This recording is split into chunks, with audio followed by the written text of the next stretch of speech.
क्या आपने कभी सोचा है कि समंदर में बह चुकी एक 4 साल की बच्ची 10 साल बाद अपनी असली माँ से मिल जाए और किसी को यकीन ही न हो कि वो जिंदा थी। सालों तक कोई संपर्क नहीं, न कोई फोटो, न नाम, न पहचान।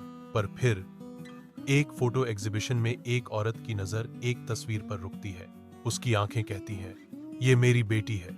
क्या ये संभव था?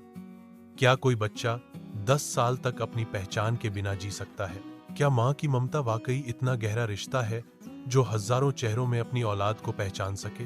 आज हम जानेंगे एक सच्ची घटना जो आपको अंदर तक झकझोर देगी।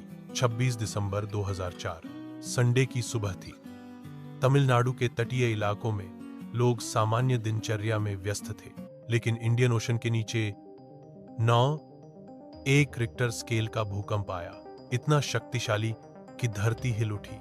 कुछ ही मिनटों बाद समंदर ने उठाई 40 फीट ऊंची लहरें और भारत, श्रीलंका, इंडोनेशिया, थाईलैंड सब तबाह होने लगे। भारत में सबसे अधिक असर पड़ा तमिलनाडु के नागपट्टिनम जिले में। वहीं एक गांव में रहती थी लक्ष्मी, अपने पति, बेटे राजू और 4 साल की बेटी कावेरी के साथ। लक्ष्मी उस दिन सुबह खाना बना रही थी। कावेरी आंगन में खेल रही थी। अचानक जमीन हिलने लगी, बर्तन गिरने लगे और तभी किसी ने चिल्लाया, लहरें आ रही हैं, भागो। लक्ष्मी और बेटी भागने लगी, लेकिन भागते भागते वो फिसल गई। कावेरी हाथ से छूट गई और तभी समंदर की एक बड़ी लहर आई और सब कुछ बहा ले गई। लक्ष्मी किसी तरह एक पेड़ पकड़कर बच गई, लेकिन कावेरी, उसका बेटा और पति तीनों लहरों में गायब हुए। लक्ष्मी को होश आया तो वो एक राहत शिविर में थी। सबने कहा, तेरी बेटी मर गई। पर लक्ष्मी ने जवाब दिया, अगर समंदर ने मुझे छोड़ा तो मेरी बेटी को भी छोड़ा होगा। वो हर दिन अस्पतालों, राहत शिविरों, पुलिस स्टेशनों में जाती, हर खोए बच्चे को गौर से देखती। हर बार जवाब मिलता, माफ कीजिए, ये आपकी बेटी नहीं है। 6 महीने तक वो सड़कें नापती रही, भूखी रही, भीख मांगती रही, बस अपनी बेटी की एक झलक के लिए। उसी सुनामी के कुछ घंटे बाद एक मछुआरा एक सुनसान तट पर एक झाड़ी के पास कुछ आवाज सुनता है। वो देखता है एक छोटी बच्ची पूरी कीचड़ में लिपटी, छोटों से भरी, बेहोश पड़ी है। बच्ची के शरीर पर कोई पहचान नहीं, कपड़े फटे हुए, बोल नहीं पा रही।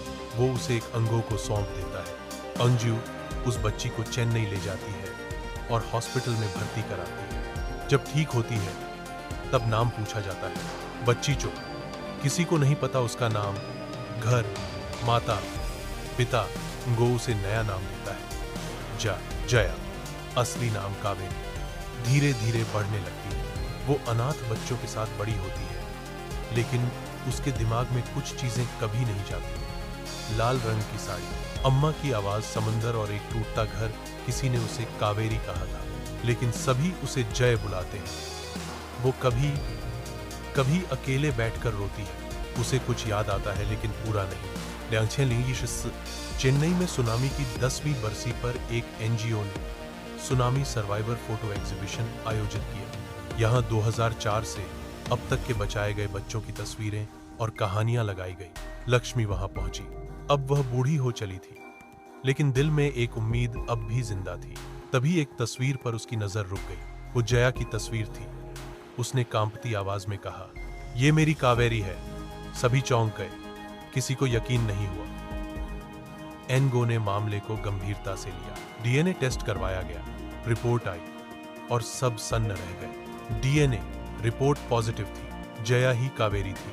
10 साल बाद मां की पहचान और ममता दोनों ने जीत हासिल की। जिस दिन लक्ष्मी और कावेरी मिली, अनाथालय का हर इंसान रो रहा था।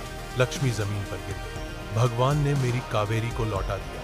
और कावेरी, पहली बार वो किसी को अम्मा कहती है। 10 साल बाद वो गोद फिर से भर गई। ये कहानी सिर्फ एक मिलन की नहीं है। ये कहानी एक माँ की अडिग ममता की, एक एनजीओ की संवेदनशीलता की, एक बच्ची की याददाश्त के छोटे धागों की और इंसानियत की जीत की। अगर आपको ये कहानी सच्ची लगी, दिल से छू गई, तो इस वीडियो को लाइक करें, शेयर करें और कमेंट करें।